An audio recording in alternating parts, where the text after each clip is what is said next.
It's really going on. You think they're over you because they're silent, because they've moved on, because they don't chase. But what if I told you silence isn't always peace and distance isn't always closure?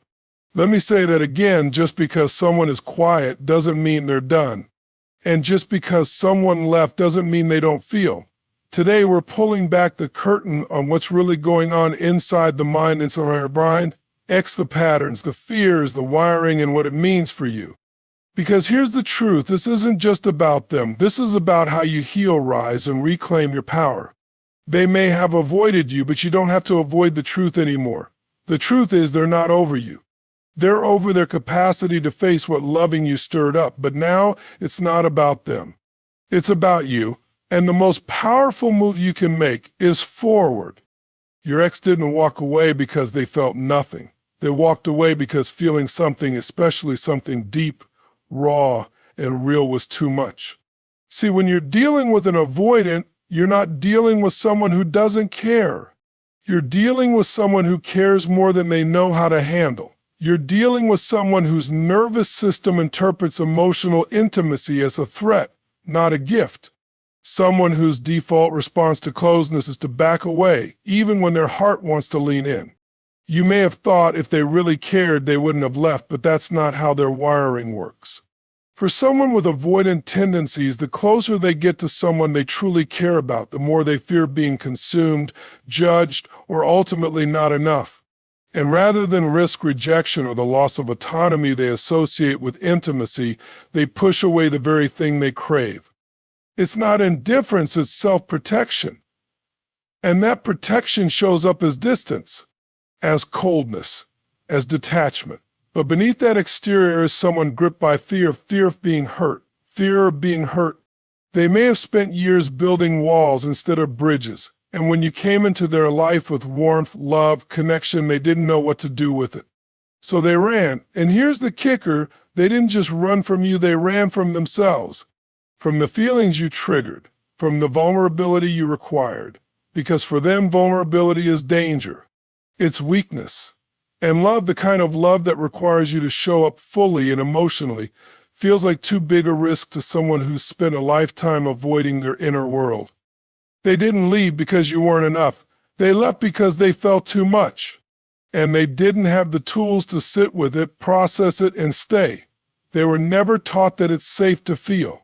Safe to connect, safe to let someone in. So what looked like emotional detachment was actually emotional overwhelm. What looked like coldness was panic hidden in plain sight. What looked like the end may have just been their escape hatch from intimacy they weren't ready to face. And that's not love's failure, that's fear's success. Silence can be deafening not because of what it says, but because of what it doesn't say. When your avoidant ex goes quiet, when the texts stop, the social media goes dark, and the calls never come, it's easy to assume it means they're done. That they've moved on, that they've found peace without you. But what if that silence isn't closure? What if it's a coping mechanism? Avoidants don't process pain the same way others do. Where you might cry, talk, or reflect, they detach. They disconnect. They compartmentalize. They take the mess of emotions and stuff them into a box labeled "do not open," then shove it into the back of their mental closet and pretend it's not there. The silence is not clarity, it's escape. It's not that they've resolved anything, it's that they're avoiding resolution. You see, avoidants were often conditioned to believe that emotional needs are burdens. Growing up, vulnerability may have been punished, ignored, or used against them. So when intense emotions arise like the grief of a breakup or the guilt of pushing away someone they cared about, they don't lean in. They shut down. They go quiet not because they're at peace, but because they're overwhelmed and under-equipped to handle what's bubbling beneath the surface. And here's what you need to understand, that silence often tortures them just as much as it confuses you. They're not sitting in some serene, healed space. They're suppressing, avoiding, dodging the emotional bullet they never learned how to catch. Their silence isn't strength, it's survival. This is why so many people get blindsided when their avoidant ex reappears months later with a message that starts with, "Hey, I've been thinking about you." It's not because they suddenly remembered you. It's because the emotional backlog finally caught up with them. The silence cracked. The box they buried deep inside finally burst open, and the feelings they tried to outrun came flooding back. But don't confuse that delayed emotional reaction with growth. The silence didn't mean they healed, it meant they froze. It's emotional paralysis masked as emotional control.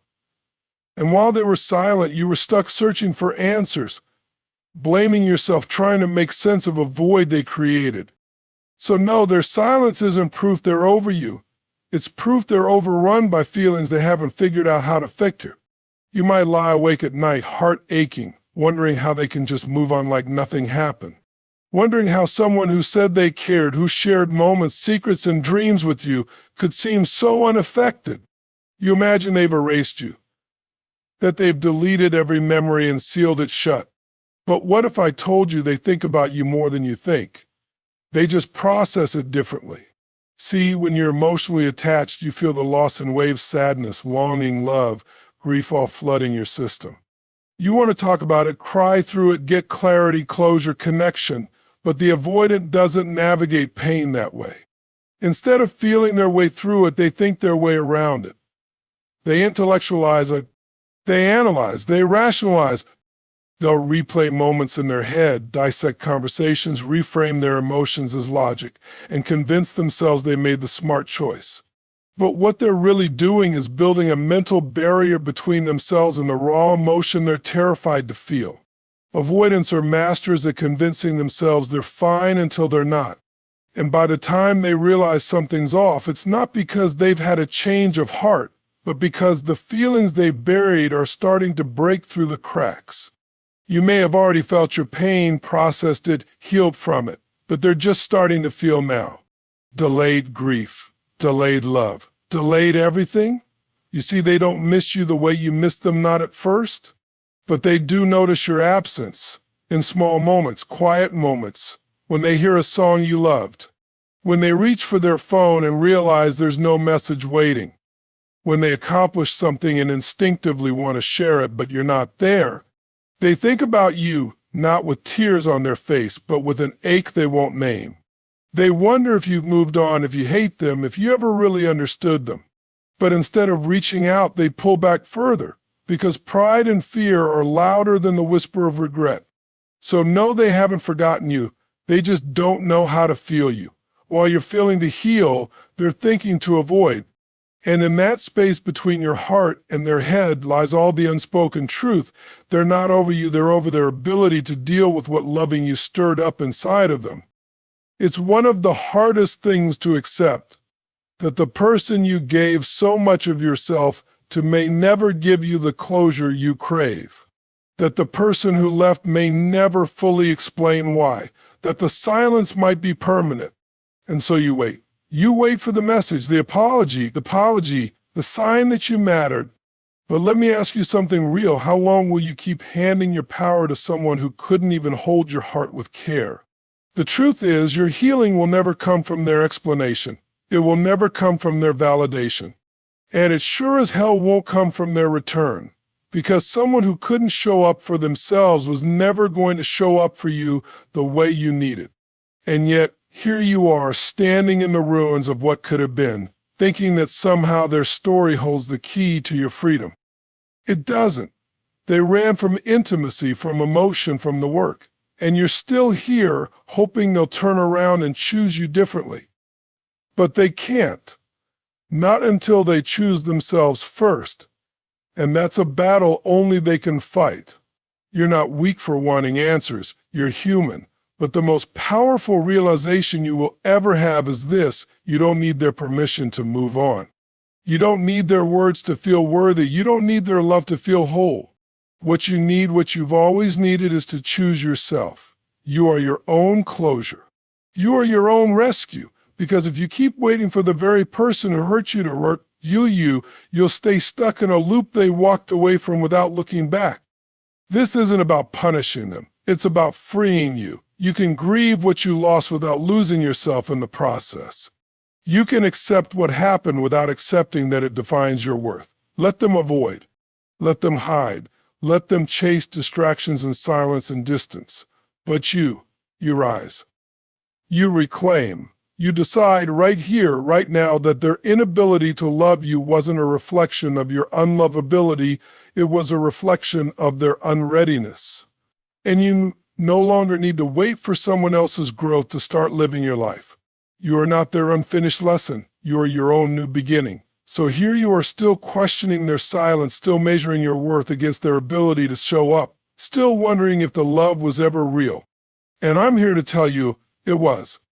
But love alone isn't enough when someone's emotional blueprint is built on avoidance, fear, and shutdown. Their silence wasn't clarity. Their distance wasn't peace. Their disappearance wasn't proof that you didn't matter. It was a defense mechanism triggered by something far deeper than you. You simply touched a place inside them they didn't have the tools to explore, and instead of expanding, they escaped. That's not your failure. That's their unfinished story. You've spent so long analyzing their behavior, decoding their absence, and grieving a relationship that never got to fulfill its potential. But if you keep trying to understand someone who doesn't understand themselves, you'll always end up in confusion. If you keep seeking love from someone who fears closeness, you'll always feel abandoned. You weren't too much. You were just more than they could handle without unraveling.